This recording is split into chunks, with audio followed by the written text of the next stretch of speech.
ಓಂ ಶ್ರೀ ಮಹಾಗಣಾಧಿಪತಿಯೇ ನಮಃ. ಓಂ ಶ್ರೀ ಮಾತ್ರೇ ನಮಃ. ಓಂ ಶ್ರೀ ಗುರು ರಾಘವೇಂದ್ರಾಯ ನಮಃ. ಓಂ ಶ್ರೀ ಪೂಜ್ಯಾಯ ರಾಘವೇಂದ್ರಾಯ ಸತ್ಯಧರ್ಮರತಾಯ ಚ ಭಜತಾಂ ಕಲ್ಪವೃಕ್ಷಾಯ ನಮತಾಂ ಕಾಮಧೇನವೇ. ಸಮಸ್ತ ಕನ್ನಡ ವೀಕ್ಷಕರಿಗೆ ಯುಗಾದಿ ಹಬ್ಬದ ಶುಭಾಶಯಗಳನ್ನು ಹೇಳುತ್ತಾ, ಈ ಬರುವಂತಹ ಹೊಸ ವರ್ಷ ಶ್ರೀ ಪರಾಭವನಾಮ ವರ್ಷದಲ್ಲಿ ದ್ವಾದಶ ರಾಶಿಗಳಿಗೆ ಯಾವ ರೀತಿ ಅನುಕೂಲ ಫಲಗಳು ಇರುತ್ತೆ ಅನ್ನುವಂಥದ್ದು ನಮ್ಮ ವಿಷಯವಾಗಿರುತ್ತೆ. ಈ ನಮ್ಮ ವಿಡಿಯೋಗಳನ್ನು ಸದಾ ನೋಡಿ ನಮ್ಮನ್ನು ಪ್ರೋತ್ಸಾಹ ಮಾಡ್ತಾ ಇರುವಂತಹ ಪ್ರತಿ ಒಬ್ಬ ವೀಕ್ಷಕರಿಗೂ ಮನಸ್ಫೂರ್ತಿಯಾಗಿ ಕೃತಜ್ಞತೆಗಳನ್ನು ಹೇಳುತ್ತಾ, ನಿಮಗೆ ನಮ್ಮ ವಿಡಿಯೋಗಳು ಇಷ್ಟವಾದದ್ದಲ್ಲಿ ದಯವಿಟ್ಟು ಸಬ್ಸ್ಕ್ರೈಬ್ ಮಾಡಿ ಅಂತ ಹೇಳ್ತಾ, ಈಗ ಶ್ರೀ ಪರಾಭವನಾಮ ವರ್ಷಕ್ಕೆ ಕಾಲಿಡ್ತಾ ಇದ್ವಿ. ಈ ಪರಾಭವನಾಮ ವರ್ಷ ಅಂತ ಹೇಳುವುದಾದರೆ, ಈ ಪರಾಭವ ಅನ್ನೋದಕ್ಕೆ ಅರ್ಥ ಬಂದು ಅವಮಾನದಿಂದ ಕೂಡಿರುವಂತಹ ಸೋಲು. ಅಂದರೆ ಸೋಲು ಮಾಮೂಲಾಗಿ ಸೋಲೋದು ಬೇರೆ, ಈಗ ಕಾಂಪಿಟೀಷನ್ಸಲ್ಲಿ ಮತ್ತೊಂದರಲ್ಲಿ ಫೇಲ್ಯೂರ್ಸ್. ಬಟ್ ಇಲ್ಲಿ ಪರಾಭವವು ಅಂದರೆ ಮಯಸಭದಲ್ಲಿ ದುರ್ಯೋಧನ ಮಹಾರಾಜನಿಗೆ ದ್ರೌಪದಿಯಿಂದ ಆಗಿರುವಂತಹ ವಿಷಯವನ್ನು ನಾವು ಪರಾಭವ ಅಂತ ಹೇಳ್ತೇವೆ. ಸೊ ಈ ರೀತಿ ಪರಾಭವ ನಾಮ ವರ್ಷದಲ್ಲಿ ಮುಖ್ಯವಾಗಿ ರಾಜರು, ಆಡಳಿತಗಾರರು, ಚಕ್ರವರ್ತಿಗಳು, ಇಂತಹ ವ್ಯಕ್ತಿ ಶಾಸ್ತ್ರದ ಪ್ರಕಾರ ನಮಗೆ ಈ ವ್ಯಕ್ತಿಗಳು ಪರಾಭವವನ್ನು ಹೊಂದುತ್ತಾರೆ. ಕೆಲವೊಂದು ವಿಷಯಗಳಲ್ಲಿ ಈ ಶಾಂತಿ ಚರ್ಚೆಗಳಲ್ಲಾಗಿರಬಹುದು.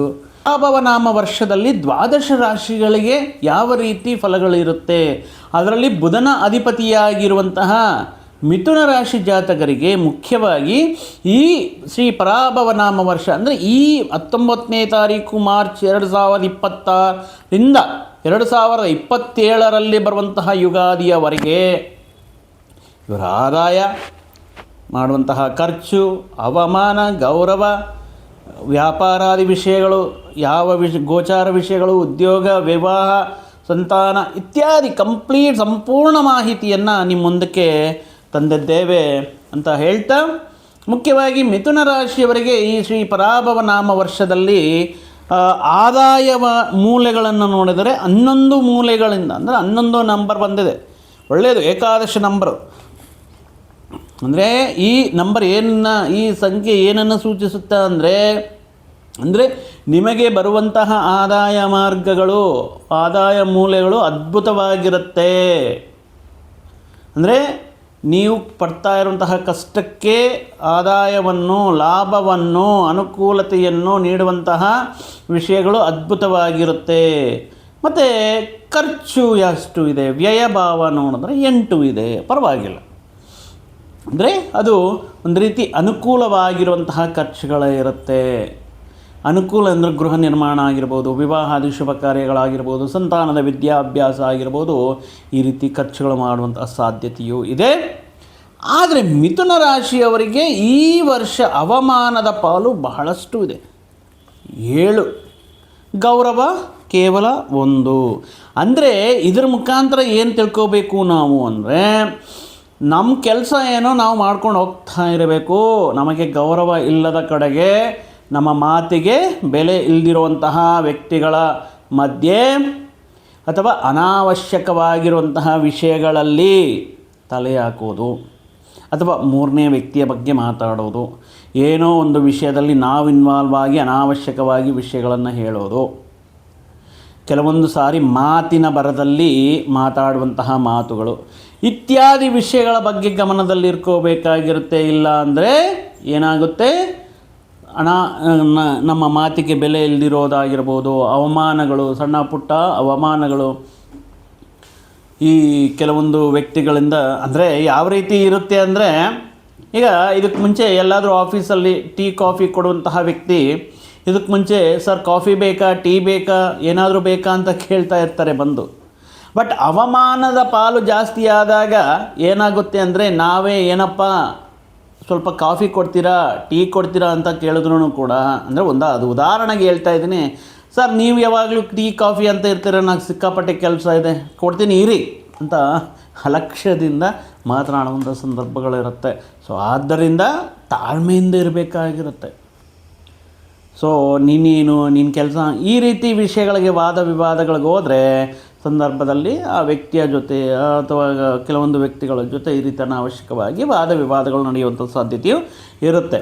ಇನ್ನು ಮಿಥುನ ರಾಶಿಯವರಿಗೆ ಈ ರೀತಿ ಇದೆ. ಬಟ್ ಕಳೆದ ವರ್ಷ ನೋಡಿದ್ರೆ ದೀರ್ಘ ಸಂಚಾರ ಗ್ರಹಗಳಲ್ಲಿ ಲಗ್ನದಲ್ಲಿ ಗುರು ಇದ್ದರೂ ಅನುಕೂಲ ಇಲ್ಲ, ಶನಿ ಪರಮಾತ್ಮ ದಶಮ ಸ್ಥಾನದಲ್ಲಿ ಕಂಟಕ ಶನಿ ದೋಷ ಅನುಕೂಲ ಇಲ್ಲ, ಭಾಗ್ಯದಲ್ಲಿ ರಾಹು ಅನುಕೂಲ ಇಲ್ಲ. ಈ ರೀತಿ ಮೂರೂ ಪ್ರಧಾನ ಗ್ರಹಗಳು ಪ್ರತಿಕೂಲ ಫಲಗಳನ್ನು ನೀಡುವಂತಹ ಕಳೆದ ವರ್ಷಕ್ಕೆ ಕಂಪೇರ್ ಮಾಡಿದ್ರೆ 2026 ಯುಗಾದಿಯ ನಂತರ ಮಿಥುನ ರಾಶಿಯವರಿಗೆ ಬಹಳಷ್ಟು ವಿಷಯಗಳಲ್ಲಿ ಬದಲಾವಣೆಗಳು, ಬಹಳಷ್ಟು ವಿಷಯಗಳಲ್ಲಿ ಯಶಸ್ಸುಗಳು ಸಿಗುವಂತಹ ಚಾನ್ಸಸ್ ಇರುತ್ತೆ. ಮಿಥುನ ರಾಶಿಯವರು ಕಳೆದ ವರ್ಷದಿಂದ ತುಂಬ ವ್ಯಕ್ತಿಗಳು ವ್ಯಾಪಾರ ಉದ್ಯೋಗ ವಿಷಯಗಳಲ್ಲಿ ನಷ್ಟಗಳು, ಉದ್ಯೋಗ ಭಂಗ, ಉದ್ಯೋಗ ಕಳ್ಕೊಂಡಿರುವಂತಹ ವ್ಯಕ್ತಿಗಳು, ಊರನ್ನು ಬಿಟ್ಟು ಬೇರೆ ಸ್ಥಳದಲ್ಲಿ ಅಂದರೆ ವ್ಯಾಪಾರದಲ್ಲಿ ಅದ್ಭುತ ರೀತಿಯಲ್ಲಿ ಮಾಡ್ತಾ ಇರುವಂತಹ ವ್ಯಕ್ತಿಗಳು ಈ ಪ್ರತಿಕೂಲವಾಗಿರುವಂತಹ ಗ್ರಹಸಂಚಾರ ಫಲಗಳಿಂದ ಇವು ಎಲ್ಲೆಲ್ಲೋ ಯಾವುದೋ ಒಂದು ಕೆಳಗಡೆ ಕೆಲಸ ಮಾಡ್ಕೊಳ್ತಾ ಇರ್ತಾರೆ. ಆ ರೀತಿ ಸಿಚುವೇಶನ್ ಇತ್ತು. ಬಟ್ 2026 ನಂತರ ಎಕ್ಸಲೆಂಟ್ ಆಗಿರುತ್ತೆ, ಅದ್ಭುತವಾಗಿರಬಹುದು. ಯಾಕಂದರೆ ಇಲ್ಲಿ ದೀರ್ಘ ಸಂಚಾರ ಗ್ರಹಗಳಲ್ಲಿ ದೇವಗುರು ಬೃಹಸ್ಪತಿಯು ಜೂನ್ನಿಂದ ಅದ್ಭುತ ರೀತಿಯಲ್ಲಿ ನಿಮಗೆ ಧನ ಕುಟುಂಬ ಸ್ಥಾನದಲ್ಲಿ ಯೋಗಕಾರಕನಾಗಿ ನಿಮಗೆ ಎಲ್ಲ ವಿಷಯಗಳಲ್ಲಿ ಅನುಕೂಲತೆ ಅನ್ನೋದು ನೋಡ್ತಾ ಇದೆ. ಆದರೆ ಈ ದ್ವಿತೀಯ ಸ್ಥಾನಕ್ಕೆ ಧನ ಕುಟುಂಬ ಸ್ಥಾನಕ್ಕೆ ಬರುವಂತಹ ದೇವಗುರು ಬೃಹಸ್ಪತಿ ಈ ವರ್ಷದಲ್ಲಿ ಏನು ಮಾಡ್ತಾರೆ ಅಂದರೆ, ನೀವು ಏನು ಕಳ್ಕೊಂಡಿದ್ದೀರೋ ಅದನ್ನು ಮತ್ತೆ ಪಡೆಯೋದಕ್ಕೆ ಅವಕಾಶಗಳನ್ನು ಕೊಡ್ತಾರೆ. ಹಣ ಕಳ್ಕೊಂಡಿರುವಂತಹ ಹಣ ನಷ್ಟಗಳಾಗಿರುವಂತಹ ಸಂದರ್ಭಗಳಲ್ಲಿ ಆದಾಯ ಮಾರ್ಗಗಳನ್ನು ನೀಡ್ತಾರೆ. ಅವಮಾನಗಳನ್ನು ನೀವು ಎಲ್ಲಾದರೂ ಅವಮಾನಗಳು, ಎಲ್ಲಾದರೂ ಅಗೌರವ ಪಡೆದಿರುವಂತಹ, ನಿಮ್ಮ ಮಾತಿಗೆ ಬೆಲೆ ಇಲ್ಲದಿರುವಂತಹ ಪ್ರದೇಶಗಳಲ್ಲಿ ನಿಮ್ಮ ಒಳ್ಳೆಯತನದಿಂದ, ನಿಮ್ಮ ತಾಳ್ಮೆಯಿಂದ ಅಲ್ಲಿಯೇ ನಿಮಗೆ ಹೆಸರು ಅಥವಾ ಗೌರವ ಇತ್ಯಾದಿ ವಿಷಯಗಳನ್ನು ಗುರುವಿನ ಬಲದಿಂದ ಪಡೆಯಬಹುದು. ಮುಖ್ಯವಾಗಿ ಇದೇ ರೀತಿ ನೀವು ಕೆಲವೊಂದು ವಿಷಯಗಳಲ್ಲಿ ಉದ್ಯೋಗಗಳು ಕಳ್ಕೊಂಡಿರುವಂತಹ ವ್ಯಕ್ತಿಗಳಿಗೆ ಮತ್ತೆ ಉದ್ಯೋಗ ಪ್ರಾಪ್ತಿ, ನಿಮ್ಮ ಮೇಲೆ ಏನಾದರೂ ಸುಮ್ಮನೆ ನಿಂದಾರೋಪಗಳು ಹಾಕಿ ನಿಮ್ಮ ಗೌರವಕ್ಕೆ ಧಕ್ಕೆ ತರುವಂತಹ ಪ್ರಯತ್ನಗಳು ಮಾಡಿರುವಂತಹ ಸಂದರ್ಭಗಳಲ್ಲಿ ಈ ವರ್ಷದಲ್ಲಿ ಅವೆಲ್ಲವೂ ಕೂಡ ಇಲ್ಲ ಅಂತೆ. ಆ ವ್ಯಕ್ತಿಗೆ ಆ ರೀತಿ ಸಂಬಂಧ ಇಲ್ಲದ ಅವೆಲ್ಲವೂ ಕೂಡ ಮಾಯವಾಗಿ ಒಂದು ಸ್ವಚ್ಛವಾಗಿರುವಂತಹ ಮನಸ್ಸು ಇವರದು, ಒಳ್ಳೆಯ ಮನಸ್ಸು ಅನ್ನುವಂಥ ಇವರದ್ದು ಅನ್ನುವಂತಹ ಹೇಳಿಕೊಳ್ಳುವಂತಹ ಸಂದರ್ಭಗಳು ಬರುತ್ತೆ. ಆರ್ಥಿಕ ವಿಷಯಗಳಲ್ಲಿ ಚೆನ್ನಾಗಿರುತ್ತೆ, ಆರೋಗ್ಯ ವಿಷಯಗಳಲ್ಲಿ ಅದ್ಭುತವಾಗಿರುತ್ತೆ. ಈ ಸಂದರ್ಭದಲ್ಲಿ ಈ ವರ್ಷದಲ್ಲಿ ನೀವು ಕೆಲವೊಂದು ಶುಭ ಕಾರ್ಯಗಳಲ್ಲಿ ಪಾಲ್ಗೊಳ್ಳುವುದು, ಕೆಲವೊಂದು ಶುಭ ಕಾರ್ಯಗಳಲ್ಲಿ ಕೇಂದ್ರ ಬಿಂದುವಾಗಿ ಸೆಂಟರ್ ಆಫ್ ಅಟ್ರಾಕ್ಷನ್ ನೀವೇ ಅನ್ನೋ ರೀತಿಯಲ್ಲಿ ಅದ್ಭುತ ರೀತಿಯಲ್ಲಿ ಮುಂದೆ ನಿಂತು ಕೆಲವೊಂದು ವಿಷಯಗಳನ್ನು ಪೂರ್ತಿ ಮಾಡ್ತೀರಾ. ಅದೇ ರೀತಿ ನಿಮ್ಮ ಹೆಗಲ ಮೇಲಿರುವಂತಹ ಕೆಲವೊಂದು ಜವಾಬ್ದಾರಿಗಳನ್ನು ಕೂಡ, ಅದು ನಿಮ್ಮ ತಂಗಿಯ ಮದುವೆ ಅಥವಾ ನಿಮ್ಮ ಮನೆಯಲ್ಲಿ ಕುಟುಂಬಸ್ಥರನ್ನು ಸೆಟ್ಲ್ ಮಾಡಬೇಕು ಅಥವಾ ಗೃಹ ನಿರ್ಮಾಣ ಮಾಡಬೇಕು, ನಿಮ್ಮ ಸಂತಾನಕ್ಕೆ ಒಂದು ಲೈಫ್ ಸೆಟ್ಲ್ ಮಾಡಬೇಕು ಅಥವಾ ವಿವಾಹಾದಿ ವಿಷಯಗಳು, ಈ ರೀತಿ ಜವಾಬ್ದಾರಿಯಾಗಿರುವಂತಹ ಕೆಲವೊಂದು ವಿಷಯಗಳನ್ನು ಈ ವರ್ಷದಲ್ಲಿ ಅದ್ಭುತ ರೀತಿಯಲ್ಲಿ ಪರಿಪೂರ್ಣಗೊಳಿಸ್ತೀರಾ. ಅದಕ್ಕೆ ತಕ್ಕಂತೆ ಹಣಕಾಸಿನ ನೆರವು ಇರುತ್ತೆ, ಕುಟುಂಬ ಸದಸ್ಯರ ಸಹಕಾರವೂ ಇರುತ್ತೆ. ಇನ್ನು ಇಂದಿನ ದಿನಗಳಲ್ಲಿ ಏನಾದರೂ ನಿಮ್ಮ ಕುಟುಂಬ ಸದಸ್ಯರ ಮಧ್ಯೆ ಇರುವಂತಹ ಕೆಲವೊಂದು ಸಣ್ಣ ಪುಟ್ಟ ಅಪಾರ್ಥಗಳು, ಮಿಸ್ಅಂಡರ್ಸ್ಟ್ಯಾಂಡಿಂಗ್ಸು, ಅನುಮಾನಗಳು, ಸಂಶಯಗಳು ಇವೆಲ್ಲವೂ ಕೂಡ ಮಾಯವಾಗಿ ಮತ್ತೆ ಕುಟುಂಬ ಸೌಖ್ಯ, ಮನಸ್ಸೌಖ್ಯ, ಮನಃಶಾಂತಿ ಯಾವಾಗ ಸಿಗುತ್ತೆ? ಮನಸ್ಸಿಗೆ ನೆಮ್ಮದಿ. ಪ್ರತಿಯೊಬ್ಬರಿಗೂ ಕೂಡ ಮನಸ್ಸಿಗೆ ನೆಮ್ಮದಿ ಅನ್ನೋದು ಯಾವ ಸಂದರ್ಭದಲ್ಲಿ ಸಿಗುತ್ತೆ ಅಂತ ಹೇಳುವುದಾದರೆ, ನಮಗೆ ಬೇಕಾಗಿರುವುದು ಸಿಕ್ಕಾಗ, ಯಾವುದಕ್ಕೋಸ್ಕರ ಪ್ರಯತ್ನ ಮಾಡ್ತಾ ಇದ್ದೀವೋ ಅಂತಹ ವಿಷಯಗಳು ನಮಗೆ ಅನುಕೂಲವಾಗಿ ಬಂದಾಗ, ಆರೋಗ್ಯ ಸಮಸ್ಯೆಗಳಿಂದ ಹೊರಗಡೆ ಬಂದಾಗ, ನಾವು ನಮ್ಮ ಕುಟುಂಬ ಸದಸ್ಯರು ಯಾವುದೇ ಸಮಸ್ಯೆಗಳಿಲ್ಲದೆ ನಗ್ನಗ್ತಾ ಜೀವನದಲ್ಲಿ ಮುಂದಕ್ಕೆ ಹೋದಾಗ ಈ ಮಾನಸಿಕ ನೆಮ್ಮದಿ ಅನ್ನೋದು ಸಿಗುತ್ತೆ. ಆ ರೀತಿ ಮನಃಸೌಖ್ಯವನ್ನು ನೀಡ್ತಾ ಇದೆ ಈ ವರ್ಷ ಮಿಥುನ ರಾಶಿಯವರಿಗೆ. ಕಂಟಕ ಶನಿ ರೂಪದಲ್ಲಿ ಶನಿ ಪರಮಾತ್ಮ ಈ ಸಂದರ್ಭದಲ್ಲಿ ಮುಖ್ಯವಾಗಿ ಕೆಲವೊಂದು ವೃತ್ತಿ ಉದ್ಯೋಗ ಸ್ಥಾನಗಳಲ್ಲಿ ಕೆಲವೊಂದು ಸಮಸ್ಯೆಗಳು ಸೃಷ್ಟಿ ಮಾಡಿದ್ರು. ಭಾಗ್ಯದಲ್ಲಿರುವಂತಹ ರಾಹು ಹಣಕಾಸಿನ ಸಮಸ್ಯೆಗಳು ಇನ್ನೂ ಅವರ ಜರ್ನಿ ಕಂಟಿನ್ಯೂ ಆಗ್ತಾ ಇದೆ. ಆದ್ರೂ ಕೂಡ ಗುರುಬಲ ಬಂದ ಮೇಲೆ ಜೂನ್ 1ನೇ ತಾರೀಕು ಮೇಲೆ ಈ ಗುರುಬಲದಿಂದ ಈ ರೀತಿ ಸಣ್ಣ ಪುಟ್ಟ ಪ್ರಾಬ್ಲಮ್ಸ್ ಇದ್ರೂ ಕೂಡ ಧೈರ್ಯದಿಂದ, ಆತ್ಮವಿಶ್ವಾಸದಿಂದ, ಕುಟುಂಬಸ್ಥರ ಸಹಕಾರದಿಂದ ಇವುಗಳನ್ನೆಲ್ಲವನ್ನೂ ಕೂಡ ಎದುರಿಸುವಂತಹ ಒಂದು ಅದ್ಭುತ ರೀತಿಯ ಆತ್ಮಸ್ಥೈರ್ಯ ನಿಮ್ಮದಾಗಿರುತ್ತೆ.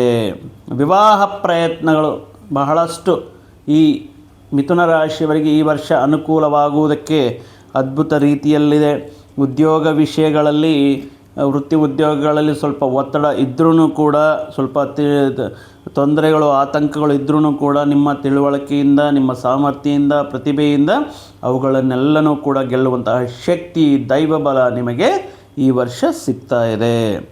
ಅಂದರೆ ಒಟ್ಟಾಗಿ ನಿಮ್ಮ ಆರೋಗ್ಯ ವಿಷಯದಲ್ಲಾಗಿರಬಹುದು, ಜೀವನ ವಿಧಾನದಲ್ಲಾಗಿರಬಹುದು, ಆಹಾರ ನಿಯಮಗಳಲ್ಲಾಗಿರಬಹುದು, ದೈಹಿಕ ವಿಷಯಗಳಲ್ಲಾಗಿರಬಹುದು, ಇಲ್ಲ ನಾನು ಈ ರೀತಿ ಇದ್ದರೆ ಆಗೋಲ್ಲ, ನನಗೆ ಗೌರವ ಸಿಗೋಲ್ಲ, ಸೊ ಅದರಿಂದ ಆಹಾರ ವಿಷಯಗಳಲ್ಲಿ ನಿಯಮಗಳನ್ನು ಪಾಲಿಸ್ತೀರಾ, ಆರೋಗ್ಯದ ಮೇಲೆ ಶ್ರದ್ಧೆಯನ್ನು ತೋರಿಸ್ತೀರಾ, ಜೀವನ ವಿಧಾನದಲ್ಲಿ ನೀವು ಉಡುವಂತಹ ಉಡುಪುಗಳ ವಿಷಯದಲ್ಲಿ, life style, dressing sense, everything ಈ ರೀತಿ ಇದ್ದರೆ ನನಗೆ ಅದ್ಭುತವಾಗಿ ಗೌರವ ಸಿಗುತ್ತೆ. ಈ ರೀತಿ ತೂಕ ಇದ್ದೀನಿ, ಒಬೇಸ್ ಇದೆ, ಅದರಿಂದ ಹೊರಗಡೆ ಬರಬೇಕು, ಒಬೇಸಿಂದ ನಾನು ಅಸಹ್ಯವಾಗಿ ಕಾಣಿಸ್ತಾ ಇದ್ದೀನಿ, ಸೊ ಡೈಲಿ ಜಾಗಿಂಗ್, ಜಿಮ್ಗೆ ಹೋಗಬೇಕು, ಜಾಗಿಂಗ್ ಮಾಡಬೇಕು, ಆಹಾರ ನಿಯಮಗಳನ್ನು ಪಾಲಿಸಬೇಕು, ತುಂಬ ಫಿಟ್ಟಾಗಿರಬೇಕು, ಮತ್ತು ಡ್ರೆಸ್ಸಿಂಗ್ ಸೆನ್ಸಲ್ಲಿ ಅದ್ಭುತವಾಗಿ ಕಾಣಿಸ್ಬೇಕು. ಈ ರೀತಿ ನಿಮ್ಮಲ್ಲಿ ಸಾಕಷ್ಟು ಬದಲಾವಣೆಗಳನ್ನು ಮಾಡಿಕೊಂಡು ಕಳ್ಕೊಂಡಿರುವಂತಹ ಗೌರವವನ್ನು ಮತ್ತೆ ಹಿಂಪಡೆಯೋದಕ್ಕೆ ಈ ವರ್ಷದಲ್ಲಿ ಮಾಡುವಂತಹ ಪ್ರಯತ್ನಗಳು ಸಾಕಷ್ಟು ಅನುಕೂಲವಾಗಿರುತ್ತೆ. ಅದೇ ರೀತಿ ಅಂದರೆ ಒಳ್ಳೆಯ ಸಂಸ್ಕಾರದ ಮುಖಾಂತರ, ಒಳ್ಳೆಯ ಅಭ್ಯಾಸಗಳ ಮುಖಾಂತರ, ಸಣ್ಣ ಪುಟ್ಟ ಅಡಿಕ್ಷನ್ಸಿಂದ ದೂರವಾಗಿ ನಿಮ್ಮನ್ನು ನೀವು ಸಂಸ್ಕಾರ ಮಾಡಿಕೊಂಡು ಕೆಲವೊಂದು ವಿಷಯಗಳಲ್ಲಿ ಯಶಸ್ಸನ್ನು ಕಾಣ್ತೀರ. ಅದೇ ರೀತಿ ವಿದ್ಯಾರ್ಥಿಗಳ ವಿಷಯಕ್ಕೆ ಬಂದರೆ ಸಣ್ಣ ಪುಟ್ಟ ಅವರಿಗೆ ವೀಕ್ನೆಸ್ಗಳಿರುತ್ತೆ. ಜಾಸ್ತಿ ಹೊತ್ತು ಮೊಬೈಲ್ ಮೇಲೆ ಸ್ಪೆಂಡ್ ಮಾಡೋದು, ಕೆಟ್ಟ ಸಹವಾಸಗಳು, ಕೆಟ್ಟ ಅಭ್ಯಾಸಗಳು, ಕೆಲವೊಂದು ಫೋಕಸ್ನ ಡೈವರ್ಟ್ ಮಾಡುವಂತಹ ವಿಷಯಗಳಿಂದ ಸ್ವಲ್ಪ ಹೊರಗಡೆ ಬಂದು ಅವರ ಎಜುಕೇಷನ್ ಮೇಲೆ ಫೋಕಸ್ ಮಾಡೋದು ಸ್ಟಾರ್ಟ್ ಮಾಡ್ತಾರೆ. ಸೊ ಸ್ಪರ್ಧಾತ್ಮಕ ಪರೀಕ್ಷೆಗಳಲ್ಲಾಗಿರ್ಬೋದು, ಅಕಾಡೆಮಿಕ್ ಪರೀಕ್ಷೆಗಳಲ್ಲಾಗಿರಬಹುದು, ಈ ವರ್ಷ ಮಿಥುನ ರಾಶಿಯ ವಿದ್ಯಾರ್ಥಿಗಳು ಕಳೆದ ವಿಷಯಗಳಿಂದ, ಕಳೆದ ಫೇಲ್ಯೂರ್ಸಿಂದ ಸಾಕಷ್ಟು ವಿಷಯಗಳನ್ನು ತಿಳ್ಕೊಂಡು, ಇಲ್ಲ ಈ ರೀತಿ ಇದ್ದರೆ ಆಗಲ್ಲ, so we have to focus more on studies ಅಂತ ಕಾನ್ಸಂಟ್ರೇಷನ್ ಮಾಡಬೇಕು ಅಂತ ನೀವು ಮಾಡುವಂತಹ ಪ್ರಯತ್ನಕ್ಕೆ ತಕ್ಕ ಫಲಗಳನ್ನು ಪಡೆಯೋದಕ್ಕೆ, ಉದ್ಯೋಗ ಮುಗಿದ ತಕ್ಷಣ ಅಂದರೆ ವರ್ಷ ಕಂಪ್ಲೀಟ್ ಆಗಿದ ತಕ್ಷಣ ಕ್ಯಾಂಪಸ್ ಇಂಟರ್ವ್ಯೂ ಸೆಲೆಕ್ಟ್ ಆಗೋದಾಗಿರ್ಬೋದು. ಇನ್ನು ಮುಖ್ಯವಾಗಿ ಈ ಉದ್ಯೋಗದಲ್ಲಿ ಪ್ರಮೋಷನ್ಸ್ ಬರೋದಕ್ಕೆ ಚಾನ್ಸಸ್ ಆಗಿರ್ಬೋದು, ಅಥವಾ ನಿಮ್ಮ ಕುಟುಂಬದಲ್ಲಿ ಒಬ್ಬ ವ್ಯಕ್ತಿಗೆ ಉನ್ನತ ಸ್ಥಾನದಲ್ಲಿ ಹುದ್ದೆ ಸಿಗುವುದಾಗಿರಬಹುದು.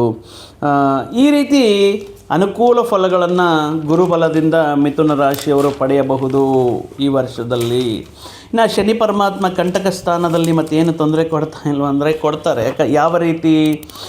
ಉದ್ಯೋಗದಲ್ಲಿ ಒತ್ತಡ, ಕೆಲಸದ ಒತ್ತಡ, 4-5 ಜನ ಮಾಡಬೇಕಾಗಿರುವಂತಹ ಕೆಲಸಗಳೆಲ್ಲ ನಿಮ್ಮ ಮೇಲೆ ಬರೋದು, ಜವಾಬ್ದಾರಿಗಳು ಜಾಸ್ತಿ ಆಗೋದು, ವಿರಾಮ ಇಲ್ಲದೆ ಕೆಲಸ ಮಾಡೋದು. ಯಾಕೆ ಈ ರೀತಿ ಕೆಲಸ ಮಾಡ್ತಾಯಿದ್ದೀನಿ ನಾನು ಅನ್ನೋದಕ್ಕೆ, ಇಷ್ಟೂ ದಿನಗಳ ಕಾಲ ನೀವು ಪಟ್ಟಿರುವಂತಹ ಕೆಲಸಕ್ಕೆ ಕಂಟಕ ಶನಿ ದೋಷದಿಂದ ಆ ಒತ್ತಡಕ್ಕೆ, ಅಧಿಕಾರಿಗಳಿಂದ ಒತ್ತಡಕ್ಕೆ, ಅಂದರೆ ಕೆಲವೊಂದು ಬಾರಿ ನಾನು ಯಾಕೆ ಇಷ್ಟು ಕಷ್ಟಪಡಬೇಕು, ಉದ್ಯೋಗದಿಂದ ಹೊರಗಡೆ ಬರಬೇಕು, ಉದ್ಯೋಗದಿಂದ ಬೇರೆ ಉದ್ಯೋಗ ನೋಡ್ಕೋಬೇಕು, ಅನೇಕ ಯೋಚನೆಗಳು ಬಂದಿರುತ್ತೆ. ಆದರೆ ಅದಕ್ಕೆ ತಕ್ಕಂತೆ ಸಮಾಧಾನ ಜೂನಿಂದ ಸಿಗುತ್ತೆ. ನಿಮ್ಮ ವೃತ್ತಿ ಉದ್ಯೋಗಗಳಲ್ಲಿ ನೀವು ಪಟ್ಟಿರುವಂತಹ ಕಷ್ಟಕ್ಕೆ ತಕ್ಕ ಪ್ರತಿಫಲ ಕೊಡೋದಕ್ಕೆ ಗುರುಬಲದ ರೂಪದಲ್ಲಿ ಉದ್ಯೋಗದಲ್ಲಿ ಇನ್ಕ್ರಿಮೆಂಟ್ಸ್ ಆಗಿರ್ಬೋದು, ಪ್ರಮೋಷನ್ಸ್ ಆಗಿರ್ಬೋದು, ಉನ್ನತ ಸ್ಥಾನಕ್ಕೆ ವಿದೇಶಿ ಪ್ರಯಾಣಗಳಾಗಿರ್ಬೋದು, ಅಥವಾ ಔಟಿಂಗ್ಸ್ ಆಗಿರ್ಬೋದು, ಈ ರೀತಿ ವಿಷಯಗಳಿಂದ ಅದ್ಭುತ ರೀತಿಯಲ್ಲಿ ಇರುತ್ತೆ. ಶನಿ ಕರ್ಮಕಾರಕ, ಖಂಡಿತವಾಗಿಯೂ ಕೂಡ ಶನಿ ಪರಮಾತ್ಮ ಕರ್ಮೇ ಫಲಿ ಅನ್ನೋ ರೀತಿಯಲ್ಲಿ, ಕಾಯಕವೇ ಕೈಲಾಸ ಅನ್ನೋ ರೀತಿಯಲ್ಲಿ ನೀವು ಎಷ್ಟು ಕಷ್ಟಪಟ್ಟಿರ್ತೀರೋ ಅದಕ್ಕೆ ದುಪ್ಪಟ್ಟು ಫಲಗಳನ್ನು ಕೊಡೋದಕ್ಕೆ ಶನಿ ಪರಮಾತ್ಮ ಈಸ್ ಆಲ್ವೇಸ್ ನಿಮಗೆ ಮುಂದಿನ ವರ್ಷಗಳಲ್ಲಿ, ಮುಂದಿನ ತಿಂಗಳುಗಳಲ್ಲಿ ಅನುಕೂಲವಾಗಿರುವಂತಹ ಫಲಗಳನ್ನು ಕೊಡ್ತಾ ಇರ್ತಾರೆ. ಇನ್ನು ರಾಹು ಭಾಗ್ಯಸ್ಥಾನದಲ್ಲಿ ಇದ್ದಾರೆ. ಸೊ ವಿದೇಶಿ ಪ್ರಯತ್ನಗಳು, ವಿದೇಶಿ ಕಲ್ಚರ್ ಮೇಲೆ ಆಸಕ್ತಿ, ವಿದೇಶಿ ವಸ್ತ್ರಧಾರಣೆ ಮೇಲೆ ಆಸಕ್ತಿ, ಇನ್ನು ವಿದೇಶದಲ್ಲಿರುವಂತಹ ಅಥವಾ ದೂರ ಪ್ರಾಂತಗಳಲ್ಲಿರುವಂತಹ ಪುಣ್ಯಕ್ಷೇತ್ರಗಳ ಸಂದರ್ಶನ ಅಥವಾ ಪುಣ್ಯ ದೇವಸ್ಥಾನಗಳಿಗೆ ಹೋಗಿ ಬರೋದು, ಇವೆಲ್ಲವೂ ಇದ್ದರೂ ಕೂಡ ಭಾಗ್ಯಸ್ಥಾನ ಅನ್ನುವಂತಹ ಸಂದರ್ಭಗಳಲ್ಲಿ ರಾಹು ಇರೋದರಿಂದ what will happen is sometime ನೀವು ನಮ್ಮ ಆಚಾರಗಳಿಗೆ ಸಂಪ್ರದಾಯಗಳಿಗೆ ವಿರುದ್ಧವಾಗಿ ನಿರ್ಧಾರಗಳು ತಗೋಬೇಕಾಗಿರುತ್ತೆ, ಯೋಚನೆಗಳಿರುತ್ತೆ. ಸಂಪ್ರದಾಯಗಳಿಗೆ ವಿರುದ್ಧವಾಗಿ ಕೆಲವೊಂದು ವಿಷಯಗಳು ಮಾಡಬೇಕು ಅನ್ನುವಂತಹ ಯೋಚನೆಗಳು ಬರುತ್ತೆ. ಇಲ್ಲ ರೀ, ಉದಾಹರಣೆಗೆ ಇಲ್ಲ ರೀ, ನೀವು ಇದೆಲ್ಲ ಕಂಪ್ಲೀಟ್ ಮಾಡಬೇಕಂದ್ರೆ ಹಂತವಾಗಿ ಇದೆಲ್ಲ ಅಯ್ಯೋ ಅದೆಲ್ಲ ಇರುತ್ತೆ ಬಿಡ್ರಿ, ಫಸ್ಟ್ ಇದು ಕಂಪ್ಲೀಟ್ ಮಾಡಿ, ಫಸ್ಟ್ ಈ ರೀತಿ ಯೋಚನೆ ಮಾಡ್ತಾ ಇರ್ತೀರ. ಇಂಟರ್ ಕ್ಯಾಸ್ಟ್ ಏನಿದೆ ರೀ, ಯಾವುದಿದೆ, ಯಾವ ಕ್ಯಾಸ್ಟು, ಯಾವ ಆಚಾರ, ಯಾವ ಸಂಪ್ರದಾಯ, ಈ ರೀತಿ ಇಂಟರ್ ಕ್ಯಾಸ್ಟ್ ಮ್ಯಾರೇಜಸ್ಗೆ ಸಪೋರ್ಟ್ ಮಾಡ್ತಾ ಇರ್ತೀರ. ಈ ಅಂದರೆ ಒಂದರ ಥರ ಲಿಬರಲ್ಲಾಗಿ ಸ್ವಲ್ಪ ಸೋಷಲ್ಲಾಗಿ ಯೋಚನೆ ಮಾಡ್ತಾ ಇರ್ತೀರ. ಈ ಸಂದರ್ಭದಲ್ಲಿ ಕೆಲವೊಂದು ವಿಷಯಗಳಲ್ಲಿ ನಮ್ಮ ಮತ, ವಿಶ್ವಾಸ, ಅಂಧವಿಶ್ವಾಸ ಅನ್ನೋ ರೀತಿಯಲ್ಲಿ ಯೋಚನೆ ಮಾಡ್ತಾ ಇರ್ತೀರ. ಸೊ ಒಟ್ಟಾಗಿ ನಮ್ಮ ಸಂಪ್ರದಾಯಗಳಿಗೆ, ನಮ್ಮ ಆಚಾರಗಳಿಗೆ ವಿರುದ್ಧವಾಗಿ ಇಲ್ಲ. ಯಾಕಂದರೆ ನಮ್ಮ ಶಾಸ್ತ್ರಕ್ಕೆ ಸಂಪ್ರದಾಯಗಳು ಎಷ್ಟೋ ವರ್ಷಗಳಿಂದ ತರತರಾಂತಗಳಿಂದ ನಮಗೆ ಇದು ಒಲಿದು ಬಂದಿರೋದಾಗಿರೋದ್ರಿಂದ ಹಬ್ಬಗಳಾಗಿರ್ಬೋದು, ಈ ಜಾತ್ರೆಗಳಾಗಿರಬಹುದು, ವಿವಾಹಗಳಾಗಿರ್ಬೋದು, ಕೆಲವೊಂದು ಶಾಸ್ತ್ರ ಅಂತ ಹೇಳಿದರೆ ಆ ಶಾಸ್ತ್ರವನ್ನು ಯಾವತ್ತೂ ನಾವು ಗೌರವ ನೀಡಲೇಬೇಕಾಗಿರುತ್ತೆ. ಆ ರೀತಿ ಕೆಲವೊಂದು ಸಾರಿ ನಿರ್ಧಾರಗಳು ತಗೊಳ್ಳುವಾಗ ಯೋಚನೆ ಮಾಡಿ ನಿರ್ಧಾರಗಳು ತಗೊಳ್ಳಿ ಅಂತ ರಾಹು ಪರಮಾತ್ಮ ಭಾಗ್ಯದಲ್ಲಿ ಹೇಳ್ತಾ ಇರ್ತಾರೆ. ಇನ್ನು ಕೇತು ತೃತೀಯ ಸ್ಥಾನದಲ್ಲಿ, ತೃತೀಯ ಅಂದರೆ ಸೋದರ ಸೋದರಿ, ಧೈರ್ಯ, ಪರಾಕ್ರಮ ಸ್ಥಾನದಲ್ಲಿ ಸ್ವಲ್ಪ ಕೇತು ಇರೋದರಿಂದ ನಿಮ್ಮ ಯೋಚನೆಗಳಿಗೆ, ನಿಮ್ಮ ಕೆಲವೊಂದು ವಿಷಯಗಳಲ್ಲಿ ನಿರ್ಧಾರಗಳಿಗೆ ನಿಮ್ಮ ಮೇಲಧಿಕಾರಿಗಳ ಅನುಗ್ರಹ ಅಥವಾ ನಿಮ್ಮ ಗುರುಗಳ ಅನುಗ್ರಹ ಅನ್ನೋದಿರುತ್ತೆ. ಅಥವಾ ಈಗ ಎಜುಕೇಷನ್ ಕಂಪ್ಲೀಟ್ ಆಗ್ತಾ ಇದೆ, ಸೊ ವಾಟ್ ನೆಕ್ಸ್ಟ್ ಅನ್ನುವಂತಹ ಸಂದರ್ಭಗಳು ಬಂದಾಗ ಈ ಸಂದರ್ಭದಲ್ಲಿ ನಿಮ್ಮ ಜೀವನವನ್ನು ಬದಲಾಯಿಸುವಂತಹ ಕೆಲವೊಂದು ಮಾರ್ಗದರ್ಶನಗಳನ್ನು, ಕೆಲವೊಂದು ಉಪದೇಶಗಳನ್ನು ನಿಮ್ಮ ಗುರುಗಳ ಮುಖಾಂತರ ಪಡೆಯಬಹುದು. ಈ ನಿಮ್ಮ ಟೀಚರ್ಸ್, ನಿಮ್ಮ ಲೆಕ್ಚರರ್ಸ್, ನಿಮ್ಮ ಪ್ರೊಫೆಸರ್ಸ್ ಹೇಳುವಂತಹ ಅನೇಕ ವಿಷಯಗಳು ಈ ಸಂದರ್ಭದಲ್ಲಿ ನಿಮ್ಮ ಮುಂದಿನ ಜೀವನಕ್ಕೆ ಹಾದಿಯಾಗುತ್ತೆ, ಮೆಟ್ಟಲುಗಳಾಗುತ್ತೆ. ಈ ರೀತಿ ವಿಷಯಗಳು ಕೇತುವಿನ ತೃತೀಯ ಸ್ಥಾನ ಫಲಗಳಿಂದ ಆಗುತ್ತೆ. ಇನ್ನು ತೃತೀಯ ಸ್ಥಾನದಲ್ಲಿ ಕೇತು ಇರೋದರಿಂದ ನೀವೇನಾದರೂ ಹೈಯರ್ ಎಜುಕೇಷನ್ ಮಾಡಬೇಕು ಅಥವಾ ಕೆಲವೊಂದು ವಿಷಯಗಳಲ್ಲಿ ವಿದೇಶಗಳಲ್ಲಿ ಉನ್ನತ ವಿದ್ಯೆ ಮಾಡಬೇಕು ಅಂದರೆ ಇಲ್ಲಿ ನಿಮ್ಮ ಸಿಬ್ಲಿಂಗ್ಸ್, ಅದು ಒಡ ಹುಟ್ಟಿದವರು, ಸಿಸ್ಟರ್ಸ್ ಆಗಿರ್ಬೋದು, ಬ್ರದರ್ಸ್ ಆಗಿರ್ಬೋದು, ಇಲ್ಲ ನೀನು ಓದ್ಕೋ, ನಾವು ನಿನಗೆ ಹೆಲ್ಪ್ ಮಾಡ್ತೀವಿ ಅನ್ನುವಂತಹ ಸಹಕಾರ ಇರುತ್ತೆ.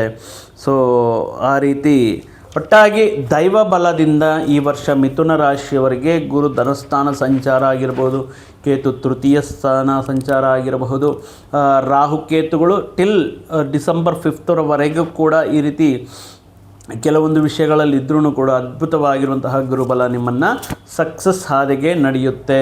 ಸೊ ಶ್ರೀ ಪರಾಭವನಾಮ ವರ್ಷಕ್ಕೆ ರಾಜ, the king of the year ಅಂತ ಯಾರನ್ನು ನಾವು ಬೃಹಸ್ಪತಿನ ಹೇಳ್ತೇವೆ.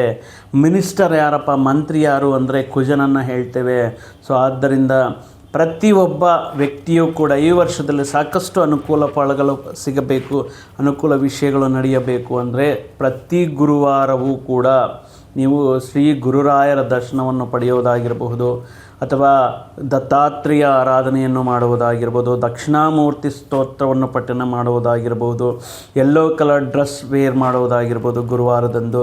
ಇನ್ನು ಕಡಲೆ ಕಾಳು, ಕಡಲೆ ಹಿಟ್ಟಿನಿಂದ ಮಾಡಿರುವಂತಹ ಆಹಾರ ಪದಾರ್ಥಗಳನ್ನು ಚಿಕ್ಕ ಚಿಕ್ಕ ಮಕ್ಕಳಿಗೆ ಅಥವಾ ದೇವಸ್ಥಾನಕ್ಕೆ ಬಂದಿರುವಂತಹ ಭಕ್ತಾದಿಗಳಿಗೆ ದಾನವಾಗಿ ಅಂದರೆ ಪ್ರಸಾದವಾಗಿ ವಿತರಣೆ ಮಾಡುವುದರಿಂದ ಗುರುಬಲ ನಿಮಗೆ ಹೆಚ್ಚಾಗಿ ಮತ್ತಷ್ಟು ಶುಭ ಫಲಗಳು ನಿಮ್ಮ ಜೀವನದಲ್ಲಿ, ನಿಮ್ಮ ಹಣಕಾಸಿನ ವಿಷಯಗಳಲ್ಲಿ, ಕುಟುಂಬಾದಿ ವಿವಾಹಾದಿ ವಿಷಯಗಳಲ್ಲಿ ಅನುಕೂಲ ಫಲಗಳು ನೀಡಲಿ ಅಂತ ಸಾಕ್ಷಾತ್ ಶ್ರೀ ಗುರು ರಾಘವೇಂದ್ರನನ್ನು ಪ್ರಾರ್ಥಿಸುತ್ತಾ ಆ ಶ್ರೀಮನ್ನಾರಾಯಣರ ಆ ಪರಮೇಶ್ವರ ಕೃಪೆ ನಿಮ್ಮ ಮೇಲಿರಲಿ ಅಂತ ಹೇಳ್ತಾ ಮತ್ತೊಂದು ವಿಡಿಯೋ ಜೊತೆಗೆ ಮತ್ತೊಂದು ಆಸಕ್ತಿಕರ ವಿಷಯದ ಜೊತೆಗೆ ನಿಮ್ಮ ಮುಂದೆ ಮತ್ತೆ ಬರ್ತೀನಿ. ಅಲ್ಲಿಯವರೆಗೂ ಸರ್ವೇ ಜನಾಂ ಸುಖಿನೋ ಭವಂತು, ಸಮಸ್ತ ಸನ್ಮಂಗಳಾನಿ ಭವಂತು. ಜೈ ಶ್ರೀರಾಮ್.